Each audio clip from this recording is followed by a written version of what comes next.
I just can't believe that. I live in this damn state, okay? To Labor's identity crisis, you've got two big blue-collar unions, CFMEU, Australian Workers' Union. They gave a talk on Tuesday up in Canberra to federal Labor MPs, and they warned them. They said, listen, hey, Labor is losing blue-collar workers. Same thing's happening to the Democrats in America, by the way. Blue-collar workers there, they made Donald Trump president.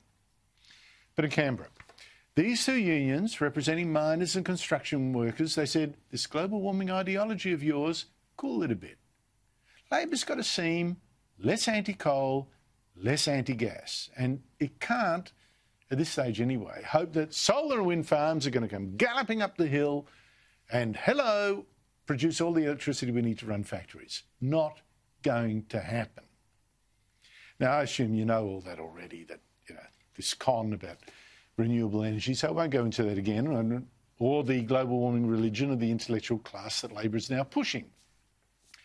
What is significant is that here we've got these blue-collar unions saying, essentially, Labor, saying it to their face, you've gone too far in trying to please the university-educated, richer types that go for global warming, or all that other so-called progressive stuff, high immigration for one.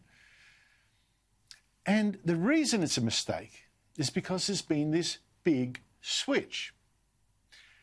Labor used to be the party of the workers. Labor, party of the workers, Liberals, party of the bosses, the best educated, the rich, all that kind of stuff. But a brilliant new paper from the Australian Population Research Institute this week says now the opposite is true. Over the past 2 decades, around 55% of people who did not go to university voted for right-leaning parties like the Liberals. And 54% of people who did go to university, they voted Labor or the Greens. So, simple terms, simplifying a lot, the Liberals and Nationals, they're now the parties of the working man and woman. And Labor, that now represents the elites. As it happens, 14 years ago, a federal Labor frontbencher warned against just this trend. He said Labor was being torn between the new left, the wealthy, the middle class, people who actually hate industry, and the old Labor, police, shop workers, nurses, farm workers. That man is still a Labor frontbencher. He's Joel Fitzgibbon, and I spoke to him a short while ago. Joel Fitzgibbon, thank you so much for joining me. The nub of what you were warning of, and which now seems to have come to fruition, is that the Liberal and National parties get most of the Australians without uni degrees, and it's Labor and the Greens that now appeal to most uni graduates. The party of the working class now seems more to be the Liberals and Nationals, and you're the party of the elites. Are you comfortable with that? Well, I'm comfortable with the fact that we've been, in a sense, the Labor Party, victims of our own success. I mean, the reforms of the Hawke-Keating years transformed the economy and gave opportunity that people would not have dreamed of previously. So many of the, for example, blue-collar workers we've traditionally represented are now on pretty good incomes. They have living in nice homes. They often have negatively geared second properties. They have a boat or a jet ski or whatever that might be. So you've now got this divide across between those with assets which are exposed to the market. They have the superannuation investment, again, the legacy of the Labor years.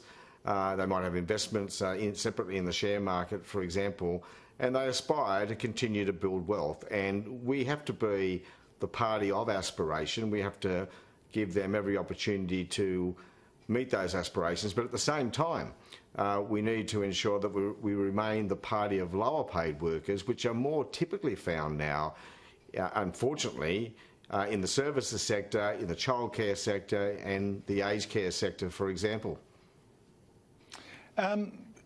But you're also, I think, losing a lot of the blue-collar workers, not all of them, obviously. The unions still produce quite a bit of support for you.